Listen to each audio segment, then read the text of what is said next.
हाँ तो दोस्तों, इस वीडियो के अंदर हम कॉस्मिक सीआरएफ के आईपीओ के बारे में बात करेंगे और जानेंगे कि इस आईपीओ के अंदर आपको कितना लिस्टिंग गेन मिल सकता है और आपको इस आईपीओ के अंदर अप्लाई करना चाहिए या नहीं। चलिए शुरू करते हैं। तो देखिए, सबसे पहले हम ये जानेंगे कि ये कंपनी क्या काम करती है। देखिए, जो कंपनी है 2021 में ये कंपनी स्टार्ट हुई है, यानी कि लगभग 2 साल ये कंपनी को स्टार्ट हुए हो चुके हैं। तो देखिए, जो कंपनी है ये company cold roll stainless section, ये कंपनी मैन्युफैक्चरिंग जो कंपनीज होती है उन्हें ये कंपनी वो प्रोवाइड करवाने का काम करती है। अगर हम कंपनी के कुछ कस्टमर्स की अगर हम बात करेंगे तो देखिए, टीटागढ़ वैगन्स की अगर हम बात करेंगे तो ये कंपनी की कस्टमर है। Hindustan engineering, Melbourne engineering company की कस्टमर है और उसके अलावा जिंदल रेल इंफ्रास्ट्रक्चर भी हमें यहाँ पे कंपनी के कस्टमर नजर आती है। तो देखिए, आपको ये जब कंपनी के जो कस्टमर्स है जब आपको ये पता चलते हैं तो मेरे ख्याल से डेफिनेटली जो टीटागढ़ वैगन करके जो कंपनी है हमें लिस्टेड नजर आती है। तो अगर टीटागढ़ वैगन का बिजनेस अगर अच्छा चलता रहेगा तो अगर सब टीटागढ़ वैगन के जो नंबर्स अगर पहले मार्केट में आते हैं तो उस पॉइंट से अगर आप देखोगे अगर इसका बिजनेस लगातार अच्छा चलता रहेगा तो ये कंपनी का बिजनेस भी हमें चलता हुआ नजर आएगा। क्योंकि देखिए, यहाँ पे सारी बिजनेस इंटरकनेक्टेड हमें यहाँ पे नजर आते हैं। अगर टीटागढ़ वैगन का जो बिजनेस है अगर वहाँ पे अगर कोई दिक्कतें होगी तो डेफिनेटली हमें कॉस्मिक सीआरएफ के बिजनेस के अंदर भी हमें दिक्कतें आती हुई नजर आएगी। इसके अलावा अगर हम देखेंगे यहाँ पे कॉस्मिक फेरो एलाइज करके इसी कंपनी की एक कंपनी है जिसे ये कंपनी ने एक्वायर कर लिया है। तो यहाँ पर अगर आप देखोगे तो उसका जो मैन्युफैक्चरिंग यूनिट है वो यहाँ पे अभी कंपनी के अंडर में आ चुका है। और उसकी अगर हम टोटल लैंड एरिया की अगर हम बात करेंगे तो 3.82 एकर्स का हमें यहाँ पे कंपनी का टोटल लैंड एरिया यहाँ पे नजर आता है। और ये वेस्ट बंगाल कोलकाता के अंदर हमें यहाँ पे ये कंपनी का जो टोटल मैन्युफैक्चरिंग यूनिट है वो हमें यहाँ पे नजर आता है। तो देखिए, डेफिनेटली अगर आप देखोगे इतना अच्छा अगर कंपनी का लैंड एरिया है और इसे कंपनी को एक्सपांड करने के लिए यहाँ पे कंपनी का आईपीओ में आता हुआ नजर आ रहा है। तो डेफिनेटली अगर आप देखोगे तो ग्रोथ पॉइंट ऑफ व्यू से हमें यहाँ पे काफी अच्छी बात ये कंपनी के लिए नजर आती है।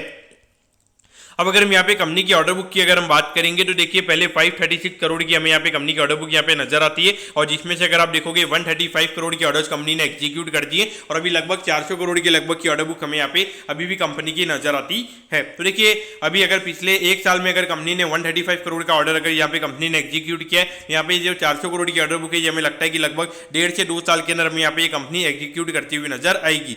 और उस पॉइंट ऑफ व्यू से अगर आप देखोगे तो यहाँ पे लगभग कंपनी ने 25 ऑर्डर्स यहाँ पे जो कोल्ड रोल्ड स्टेनलेस के जो सेक्शंस होते हैं उसके सप्लाई के लिए यहाँ पे कंपनी ने कंप्लीट किए हैं। और उसके अलावा भी 23 ऑर्डर्स अभी कंपनी के अभी हमें ऑनगोइंग स्टेट में यहाँ पे नजर आते हैं। यानी कि ये ऑर्डर को कंपनी को एग्जीक्यूट करना हमें यहाँ पे बाकी हमें यहाँ पे नजर आता है।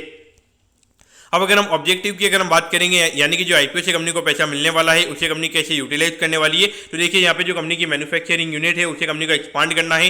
जो वर्किंग कैपिटल की रिक्वायरमेंट्स है, यानी कि जो डेली टू डेली कैश के रिक्वायरमेंट्स है उसके लिए कंपनी का आईपीओ में यहाँ पे आता हुआ नजर आ रहा है। और जो अनसिक्योर्ड लोन है उसे यहाँ पे कंपनी को थोड़ा रिपे वगैरह कंपनी को करना है। तो ये 3 रीजन की वजह से हमें यहाँ पे कंपनी का आईपीओ आता हुआ नजर आ रहा है। लेकिन देखिए, यहाँ पे ऑब्जेक्टिव पॉइंट से अगर आप देखोगे तो कंपनी के ऑब्जेक्टिव हमें यहाँ पे सारे काफी अच्छे नजर आते हैं। एक पूरा टोटल ग्रोथ पॉइंट से कंपनी का आईपीओ में यहाँ पे आता हुआ नजर आ रहा है। लेकिन अगर हम कंपनी के फाइनेंशियल्स की अगर हम बात करेंगे तो देखिए, पिछले साल कंपनी ने 121 करोड़ के लगभग का कंपनी ने रेवेन्यू किया है और उसके ऊपर लगभग 6 करोड़ का प्रॉफिट हमें यहाँ पे कंपनी का नजर आता है। लेकिन वहां पर अगर आप देखोगे तो कंपनी के बोरिंग के नंबर की अगर हम बात करेंगे 31 करोड़ की बोरिंग हमें यहाँ पे नजर आती है। तो देखिए, अभी यहाँ पे लगभग 60 करोड़ के लगभग कंपनी का आईपीओ में यहाँ पे नजर आता है। तो ये जब ये कंपनी का इक्विटी अगर इतने से बढ़ जाएगा तो वहाँ पे जो कंपनी का डेट टू इक्विटी होगा वो हमें काफी स्टेबल हमें आने वाले टाइम पे, यानी कि जो पोस्ट आईपीओ की अगर हम बात करेंगे तो डेट टू इक्विटी कंपनी का हमें काफी स्टेबिलाइज होता हुआ नजर आएगा। अब अगर हम यहाँ पे आईपीओ की डिटेल्स के बारे में अगर हम बात करेंगे तो देखिए, 14 जून को ये आईपीओ में ओपन होता हुआ नजर आएगा और 16 जून को ये आईपीओ में क्लोज होता हुआ नजर आएगा। यहाँ पे 330 रुपीज पर प्राइस पे ये कंपनी का आईपीओ में आता हुआ नजर आ रहा है। लगभग 400 शेयर्स का हमें यहाँ पे लॉट नजर आता है, यानी कि लगभग 1,25,000 रुपये यहाँ पे आपको एक लॉट अप्लाई करने के लिए लगने वाले हैं। यहाँ पे 60 करोड़ के लगभग का हमें यहाँ पे आईपीओ नजर आता है और ये पूरा पैसा जो है ये कंपनी के पास ही हमें जाता हुआ नजर आएगा। और ये जो कंपनी है ये कंपनी हमें बीएससी के एसएमई प्लेटफॉर्म पे ये कंपनी हमें लिस्ट होती हुई नजर आएगी। लेकिन देखिए, यहाँ पर जो मुझे बहुत बड़ा नेगेटिव फैक्टर जो लगा है वो ये कि अराउंड 70% के लगभग का रिटेल कोटा में यहाँ पे कंपनी का नजर आता है। यानी कि 60 करोड़ में से लगभग 42 करोड़ का यहाँ पे जो कोटा है वो हमें यहाँ पे रिटेल कोटा नजर आता है। और उसके अलावा अगर आप देखोगे 15-16 करोड़ का जो कोटा है वो हमें यहाँ पे एचएनआई कोटा नजर आता है। और हार्डली 1-2 करोड़ के लगभग का जो अमाउंट अगर हम देखेंगे तो हार्डली 60 से 70 लाख रुपए का जो यहाँ पे कंपनी का अमाउंट है वो हमें यहाँ पे जो क्यूआईबी कोटा है उसके अंदर हमें यहाँ पे नजर आता है। तो देखिए, आप बोलोगे कि इसमें आपको दिक्कत क्या है। तो देखिए, अगर 2% का अगर यहाँ पे क्यूआईबी कोटा अगर कंपनी का है, यानी कि 1.2 करोड़ का ये नंबर हमें यहाँ पे नजर आता है। तो अगर कोई भी अगर क्यूआईबी नॉर्मली अगर कोई भी एंटिटी आके अगर 12 करोड़ की एप्लीकेशन लगा देती है तो वहाँ पे क्यूआईबी में 10 गुना सब्सक्रिप्शन हो जाएगा। और यहाँ पे जो हमारी रिटेल पब्लिक है उसको ये लगेगा कि अगर 10 गुना अगर क्यूआईबी हो गया है तो वहाँ पे उनको लगेगा कि यहाँ पे कंपनी काफी अच्छी है।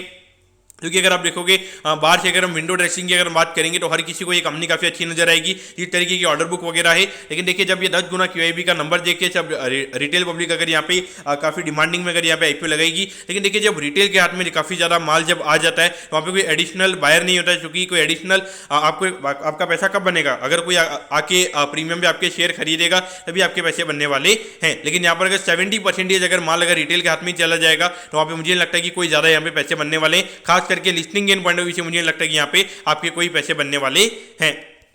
और अगर हम यहाँ पे टाइम टेबल के बारे में अगर हम बात करेंगे तो देखिए 21 जून को आपको पता चल जाएगा कि आपको अलॉटमेंट मिला है या नहीं। अगर अलॉटमेंट नहीं मिलता है तो 22 जून को आपको रिफंड मिल जाएगा, 23 जून को आपके डीमैट अकाउंट में शेयर आ जाएंगे और 26 जून को ये कंपनी हमें लिस्ट होती हुई नजर आएगी, यानी कि लगभग 8 से 9 दिन बाद में ये कंपनी हमें लिस्ट होती हुई नजर आएगी। अब अगर हम यहाँ पे लॉट साइज की अगर हम बात करेंगे तो देखिए जो 125 मैंने बोला था वो ये मेरे ख्याल से मैंने गलत बोला था, लेकिन यहाँ पे एक लॉट को अप्लाई करने के लिए यहाँ पे 1,32,000 रुपीज लगने वाले और रिटेल कोटा के अंदर आप मिनिमम एक लॉट की एप्लीकेशन ही आप यहाँ पे लगा सकते हो।